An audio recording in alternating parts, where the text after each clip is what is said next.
الرجال من المريخ، النساء من الزهرة.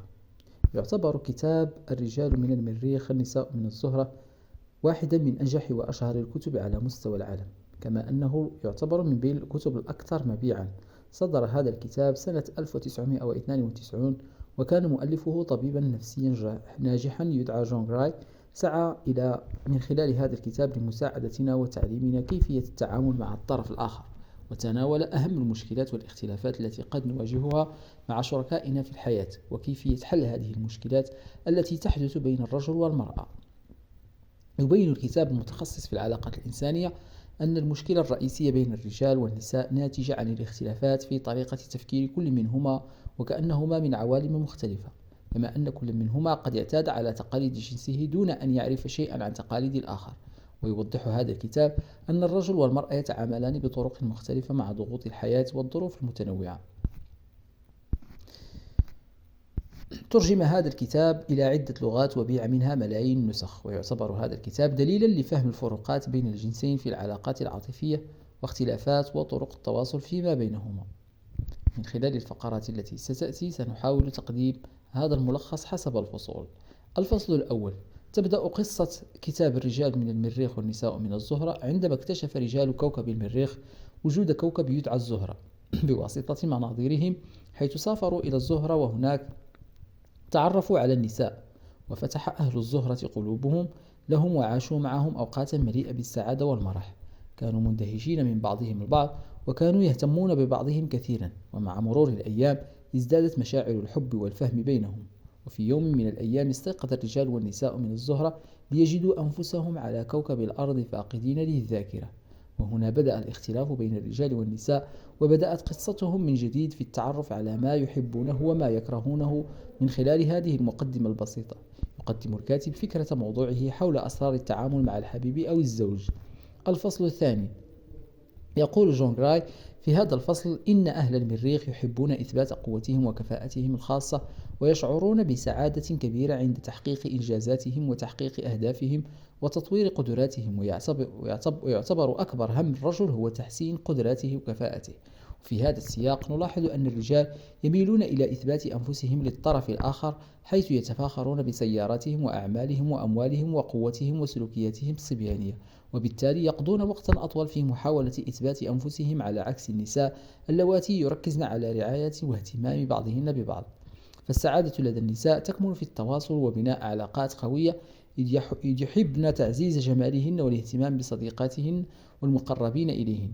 ومن الملاحظ أن النساء حاليا يسعين لتكوين صداقات أكثر من الرجال، ويميلن إلى الاهتمام أكثر منهم، وهذا هو أول فرق تناوله جون في كتاب الرجال من المريخ والنساء من الزهرة. الفصل الثالث: عندما يواجه الرجل المريخي مشكلة يسعى لكي ينساها، فيحاول قراءة جريدة أو ممارسة الرياضة أو مشاهدة التلفاز. المهم أنه يحاول أن ينساها كما لو لم تحدث أبدا. لكن بعض الزوجات وللأسف عندما يرون أزواجهن منشغلين في هذه الأمور يعتقدن أنهم يتجاهلونهن دون أن يدركن أنه يحاول إخفاء مشكلته عنهن. وفي هذه الحالة تحاول الزوجة لومه، مما يؤدي إلى حدوث شجار بينهما، أي أنها لا تترك له مساحة للتعامل مع الأمر. عندما تواجه المرأة مشكلة تحاول التعبير عنها، تتحدث كثيرا حول هذه المشكلة مع أي شخص بغض النظر عن عمره أو علاقته بها، حيث تجد المرأة راحتها في الحديث. وفي هذه اللحظة تحتاج إلى دعم الزوج ومساندته لأفكارها. لكن وللأسف يرى الرجل أن هذا الكلام لا فائدة منه، وأنه مجرد حديث فارغ، فيبدأ بتجاهلها، مما يؤدي إلى حدوث مشكلة بين الطرفين. الفصل الرابع: يتناول الكاتب جون في هذا الكتاب، كتاب الرجال من المريخ والنساء من الزهرة، لغات التخاطب بين سكان كوكب الزهرة وسكان كوكب المريخ، حيث حينما ذهب سكان المريخ للنساء وجهوا صعوبة في التواصل، وهو ما يعد أمرا طبيعيا، إذ أن كل شخص جاء من عالم مختلف عن الآخر، ومع ذلك حاولوا فهم بعضهم البعض وابتكار لغة خاصة بهم لتسهيل عملية التواصل. ولكن كما ذكرنا في الفصل السابق، عندما هبطوا إلى الأرض نسوا كل شيء بسبب اختلاف اللغة وطرق التعبير، مما أدى إلى استمرار الفوارق بينهم حتى يومنا هذا.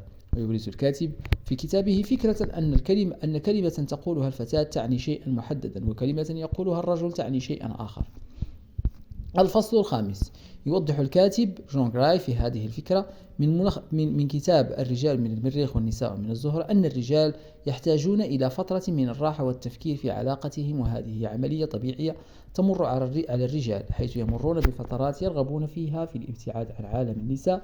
ومن المؤسف أن النساء يلومون أنفسهم أو حظهم، ويعتقدون أن النساء هن السبب في ابتعاد الرجال عنهم، أو أنهم قد وجدوا المرأة التي كانوا يبحثون عنها وتركتهم. لكن جون جراي يشير إلى أن الرجال يشبهون المطاط، إذ قد يتراجعون قليلا في البداية ثم يعودون بقوة إلى أحبائهم. لذلك عندما تلاحظين أن شريكك يبدأ في الابتعاد، من الأفضل أن تتركي له مساحته الخاصة ولا تفرضين نفسك عليه، لأن إزعاجك له لن يؤدي إلى عودته. الفصل السادس. كما ذكرنا سابقا، تحب المرأة أن تشعر بالحب وأن تكون محط أنظار الجميع، فعندما تشعر المرأة بأنها محبوبة من قبل الرجال تصل إلى قمة سعادتها، لأن النساء بطبيعتهن يفضلن الاهتمام والدلال. هذا هو ملخصنا من خلال هذا التلخيص. يجب التركيز على نقطة واحدة فقط، وهي أن مفتاح سعادة النساء هو شعورهن بالاهتمام. عندما يتعرض قلب النساء للكسر فإنهن قد يدخلن في حالة من الاكتئاب، لأنهن يشعرن بأنهن لم يصلن للمستوى المطلوب. لذلك ينبغي على الرجال أن يفهموا هذه الاختلافات ويدركوا أنهم ينتمون لعالمين مختلفين. الفصل السابع. يتناول الكاتب في الفصل السابع موضوعا يعتبر من أصعب التحديات التي تواجه الزوجين، وهو عدم قدرة أحد الطرفين على فهم الآخر. وعندما تحدث خلافات لا يتمكنان من إيجاد طرق لتحسين علاقتهما، كما يفتقران إلى دعم بعضهما في المواقف الصعبة. إن عدم القدرة على فهم الآخر يؤدي إلى نشوب خلافات وعوائق في العلاقة، حيث تشعر المرأة أنها تقدم مشاعر حب كثيرة للرجل دون جدوى، بينما يشعر الرجل أن المرأة لا تبالي به على الإطلاق، مما يدفعه للعودة إلى عالمه الخاص.